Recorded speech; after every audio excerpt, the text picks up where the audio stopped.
ಈಗಾಗಲೇ ತಮಗೆಲ್ಲ ಗೊತ್ತಾಗಿದೆ. ನಿನ್ನೆ ದಿವಸ ಹುಬ್ಳಿಯಲ್ಲಿ ಒಬ್ಬ ಬಿಹಾರ ಮೂಲದ ವ್ಯಕ್ತಿ 5 ವರ್ಷದ ಮಗುನ ಎತ್ಕೊಂಡು ಹೋಗಿ ಕೊಲೆ ಮಾಡಿರ್ತಕ್ಕಂಥದ್ದು. ನಂತರ ಅವನ್ನ ವಿತಿನ್ ನೋ ಟೈಮ್ ಸೆಕ್ಯೂರ್ ಮಾಡಿದ್ದಾರೆ. ಮಾಡಿದ ಮೇಲೆ ಅವನಿಗೆ ಎಲ್ಲಿ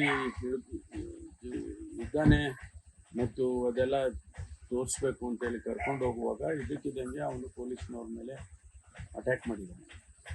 ಅವರು ಆತ್ಮರಕ್ಷಣೆ ಮಾಡ್ಕೋಬೇಕಲ್ಲ, ಅದಕ್ಕೆ ಅವರು ಕಾಲಿಗೆ ಗುಂಡು ಹಾಕಬೇಕು ಅಂತ ಫೈರ್ ಮಾಡಿದ್ದಾರೆ. ಅದು ಮತ್ತು ಬೇರೆ ಬೆನ್ನಿಗೂ ಕೂಡ ಬಿದ್ದಿದೆ ಅಂತ ಹೇಳಿ ಇಮಿಡಿಯೇಟಾಗಿ ತೊಗೊಂಡೋಗಿ ಆಸ್ಪತ್ರೆಗೆ ಅವನನ್ನು ಅಡ್ಮಿಟ್ ಮಾಡಿದ್ದಾರೆ. ಆಸ್ಪತ್ರೆಗೆ ಹೋಗೋಷ್ಟರಲ್ಲಿ ತೀರ್ಕೊಂಡಿದ್ದ ಅಂತ ಹೇಳಿ ರಿಪೋರ್ಟ್ ಇದೆ. ಅದಕ್ಕೆ ನಾನು ಇಮಿಡಿಯೇಟಾಗಿ ಒಂದು ತನಿಖೆ ಮಾಡಿ ಅಂತ ಹೇಳಿ ಒಬ್ಬ ಸೀನಿಯರ್ ಆಫೀಸರ್ನಿಂದ ತನಿಖೆ ಮಾಡಿಸಿ ಅಂತ ಹೇಳಿದೆ. ತನಿಖೆ ಮಾಡಿದ ಮೇಲೆ ಆ್ಯಕ್ಚುಯಲ್ ಫ್ಯಾಕ್ಟ್ಸ್ಗಳು ಎಲ್ಲ ಗೊತ್ತಾಗುತ್ತೆ.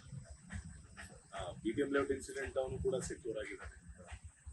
ಅವನು ಈಗ ಕೇರಳದಲ್ಲಿ ಗುಲ್ಬರ್ಗಾ ಮೂಲದವನು ಅಂತ ಹೇಳ್ತಾರೆ. ಅದು ಕರ್ಕೊಂಡು ಬಂದ ಮೇಲೆ ಅವನ ಹತ್ರ ಮಾಹಿತಿ ತಗೊಂಡು ಕೇಸಸ್ ಮುಂದುವರಿಸ್ತಾರೆ. ಕೊಪ್ಪಳದ ವಿಚಾರದ ಏನಾದರೂ ಅಪ್ಡೇಟ್ ಇದೆ ಸರ್? ಕೊಪ್ಪಳದ್ದೇನು ನಮ್ಗೆ ಅಪ್ಡೇಟ್ ಸರ್, ಈ ಹುಬ್ಳಿ ಕೇಸ್ದು ವಲಸೆ ಬಂದಿರ್ತಕ್ಕಂಥವ್ರಿಗೆ ಇಲ್ಲಿನ ಕಾನೂನು ಭಯ ಇದೆಯೋ ಏನೋ ಗೊತ್ತಿಲ್ಲ. ಯಾಕಂದ್ರೆ UP ಬಿಹಾರದಲ್ಲಿ ಈ ತರದ ಘಟನೆಗಳ ಕಾಮನ್ ಅನ್ನೋ ತರದಲ್ಲಿ ನಡೆದೋಗ್ಬಿಡ್ತಾರೆ. ಕರ್ನಾಟಕದಲ್ಲಿ ಈ ವಲಸೆ ಕಾರ್ಮಿಕರ ಬಗ್ಗೆ ಒಂದು ಎಚ್ಚರಿಕೆ ಇಡಬೇಕಾದ ಪರಿಸ್ಥಿತಿ ಇದೆ ಅಂತ. ಯಾಕಂದ್ರೆ ಸಾಕಷ್ಟು ಕ್ರೈಮ್ಗಳೆಲ್ಲ ಅವ್ರದೇ ಜಾಸ್ತಿ ಕಾಣಿಸ್ತಾರೆ ಇವಾಗ.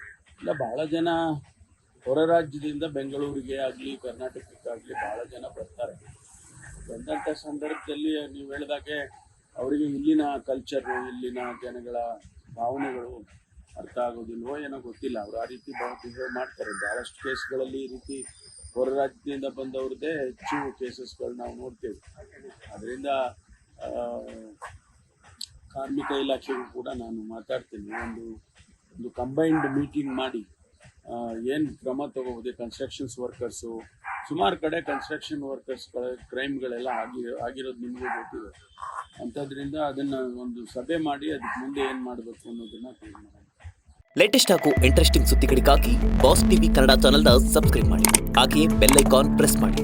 ಇದರ ಜೊತೆಗೆ ಫೇಸ್ಬುಕ್, ಇನ್ಸ್ಟಾಗ್ರಾಮ್, ಎಕ್ಸ್ನಲ್ಲೂ ಮಿಸ್ ಮಾಡದೆ ಫಾಲೋ ಮಾಡಿ.